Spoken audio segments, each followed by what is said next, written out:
AP ముఖ్యమంత్రి చంద్రబాబు కీలక నిర్ణయం తీసుకున్నారు. 2014లో చంద్రబాబు ముఖ్యమంత్రిగా ఉన్న సమయంలో హైదరాబాద్ నుంచి వచ్చిన సమయం నుంచి కృష్ణా నది ఒడ్డున ఉండవల్లి కరకట్ట మార్గంలోని లింగమనేనికి చెందిన గెస్ట్ హౌస్ లో ఉండేవారు.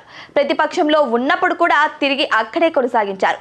అయితే ఇప్పుడు చంద్రబాబు నివాసం మారనుంది. అమరావతిలో స్థలం కొనుగోలు చేసిన చంద్రబాబు కుటుంబం అక్కడే ఇంటి నిర్మాణానికి సిద్ధమైంది. పూర్తి చేసిన తర్వాత చంద్రబాబు వెలగపూడి ఇంటిలోనే ఉండనున్నారు. ముఖ్యమంత్రి చంద్రబాబు నివాసం ఇప్పుడు మారనుంది. ఇప్పటి వరకు ఉండవల్లి కరకట్ట మార్గంలోని లింగమనేని గెస్ట్ హౌస్ లో చంద్రబాబు ఉండడం పైన రాజకీయంగానూ చర్చ జరుగుంది. అయితే కృష్ణా నదికి వరదలు వచ్చిన సమయంలో ఆ ఇంట్లోకి నీరు వచ్చిందనే విమర్శలు ఉన్నాయి.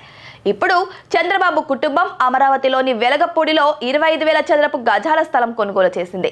ఆ స్థలంలోనే వారి గృహం, భద్రతా సిబ్బందికి గదులు, వాహనాల పార్కింగ్, ల్యాండ్స్ ఏర్పాటు చేయాలని నిర్ణయించింది. ప్రస్తుతం ఆ స్థలంలో భూసార పరీక్షలు చేయిస్తున్నారు చంద్రబాబు. అయితే వెలగపూడిలో చంద్రబాబు కొనుగోలు చేసిన స్థలానికి 4 వైపులా రోడ్లు ఉన్నాయి.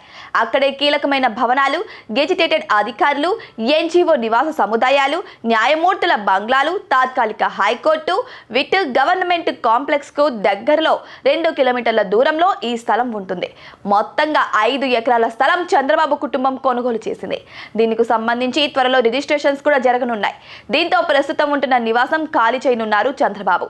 అమరావతిలోనే తాను సొంత ఇంటిని నిర్మించుకుంటానని గతంలోనే చంద్రబాబు వెల్లడించారు. చంద్రబాబు తన సొంత నియోజకవర్గం కుప్పంలోనూ కొత్త ఇంటిని నిర్మిస్తున్నారు. ఇప్పటికే అక్కడ పనులు చివరి దశకు వచ్చినట్టు తెలుస్తోంది. ఇప్పుడు అమరావతిలోనూ కొత్త ఇంటి నిర్మాణం ప్రారంభానికి సన్నాహాలు చేస్తున్నారు ఆయన. చంద్రబాబుకు అమరావతిలో శాశ్వత నిర్మాణం లేదని వైసీపీ పలుమార్లు ఆరోపించింది. ఇప్పుడు రాజధానిగా అమరావతి నిర్మాణ ప్రక్రియకు పూర్తి స్థాయిలో ప్రణాళికల అమలుకు రంగం సిద్ధమవుతుంది. ఈ క్రమంలోనే చంద్రబాబు తాను అమరావతిలోనే ఉండేలా కొత్త ఇంటి నిర్మాణాన్ని నిర్ణయించారు. నిర్మాణం పూర్తయితే చంద్రబాబు ఇక అమరావతి వాసి కానున్నారు.